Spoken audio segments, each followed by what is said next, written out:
good day. This is my website, Positivo Clothing. So, ito po yung website na para po siya sa clothing line ng kaibigan ko dito sa Calatagan. Meron siyang physical store dyan sa Dirac. So, let's start. So, meron tayo dito dalawa para sa sign in and login. So, login tayo sa login. So, hindi pa naman tayo nag-register. So, magre-register muna tayo dito. Register tayo.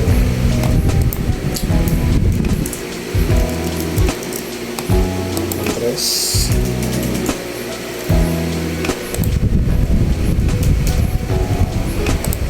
Yung username po pala dapat hindi natin makalimutan.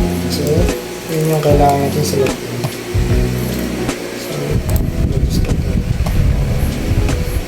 So, ayun, paka-register natin, diretso tayo dito sa login para makapunta tayo sa homepage ng website. Ayun, dito tayo sa shop. Ito po yung homepage ng website. Dito po yung mga products, yung description, and yung price. So, sa products, meron tayo dito t-shirt, meron tayo dito tumbler, and skateboards. So, dito po sa products, so, kunyari, bibili tayo na ito, ng t-shirt na to. Bibili tayo nito. So, pupunta tayo dito sa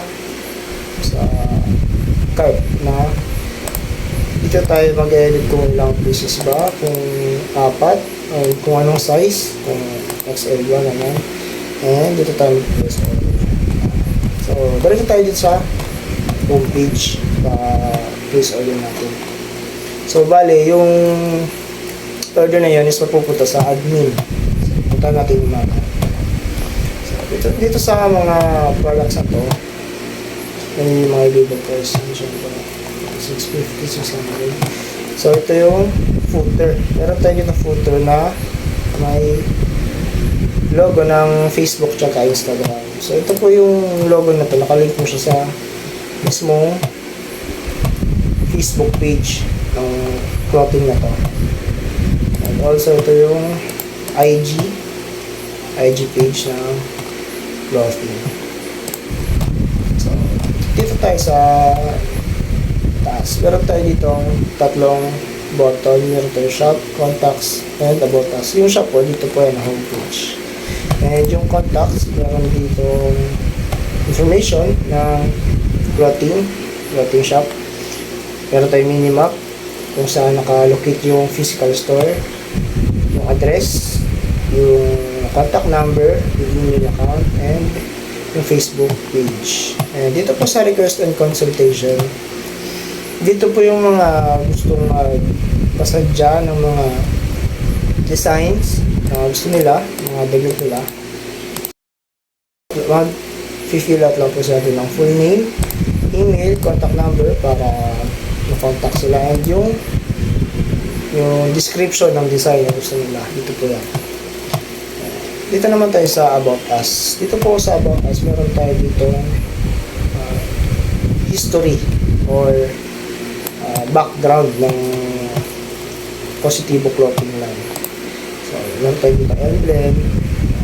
Meron din tayo dito mga featured photos para may kahit na bumili kung sino man ang bibisita na website na to. And para makita rin nila na maganda yung quality ng mga products. So, meron tayo ditong logo ng Padilla Shop. So, next, punta tayo sa admin. So, punta tayo sa admin. Balik tayo dito sa front page ng website. So, meron tayo ditong admin logo. So, sa admin, syempre mag-login tayo. Pero syempre, bago tayo makakalogin, kailangan natin mag-register. So, sana po na natin sa login tayo. Complete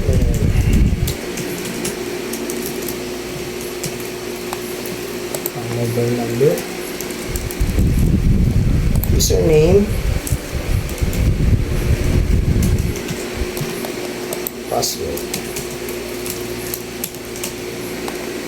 And password.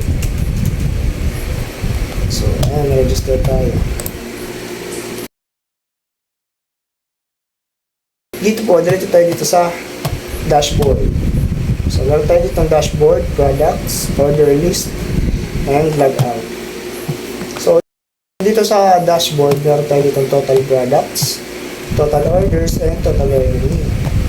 And meron din tayo dito recent orders. So, dito lalabas yung mga bumili sa website na to. So, dito tayo. Andito si Lexter Lucas, Ira Del Barrio, and Jill Nansen. Shoutout sa inyo guys. So, meron tayo dito products. Dito po yung mga kung saan mababago mo yung bilang ng products na to. Kung sakali meron na lang yung 5, ma-edit natin. And dito naman tayo sa order list. Sa order list, ito yung mga pending orders. Ayan. So, kung merong mga nag-cancel ng orders, cancel natin yan. And kung na-ship na or na-deliver na, ma-mark-pass na natin. So, ayan. Ito, lagaw na tayo. So, that is my website proposal. Bye-bye!